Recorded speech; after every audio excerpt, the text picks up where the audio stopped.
Members of Maine's Judiciary Committee voted unanimously to give the Maine Commission on Indigent Legal Services an additional $6 million. This comes as a reaction to what officials are calling a public defense crisis. There's a backlog of over 20,000 cases of people waiting to have attorneys to represent them. MCIL, also known as MICL, provides attorneys to criminal defendants who could not otherwise afford one.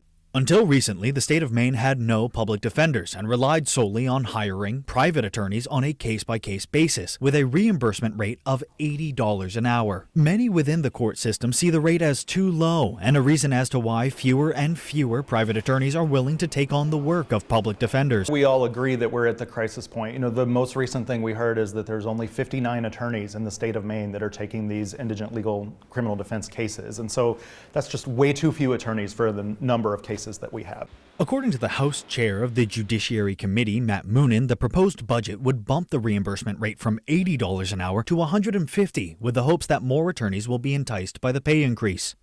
We're looking at what is the reimbursement rate that we understand will bring people either back to the panel to be referred these cases, or will bring new people to the panel. According to Moonen, the proposed budget still needs to be voted on by the Budget Committee before anything can happen, but he is optimistic that it will pass. Everything that costs money has to go through the Budget Committee. I don't serve there, so ultimately they have to figure out what they can afford, but I do think everyone understands the urgency of this situation. In Augusta, Devin Dagnall for ABC 7 and Fox 22 News.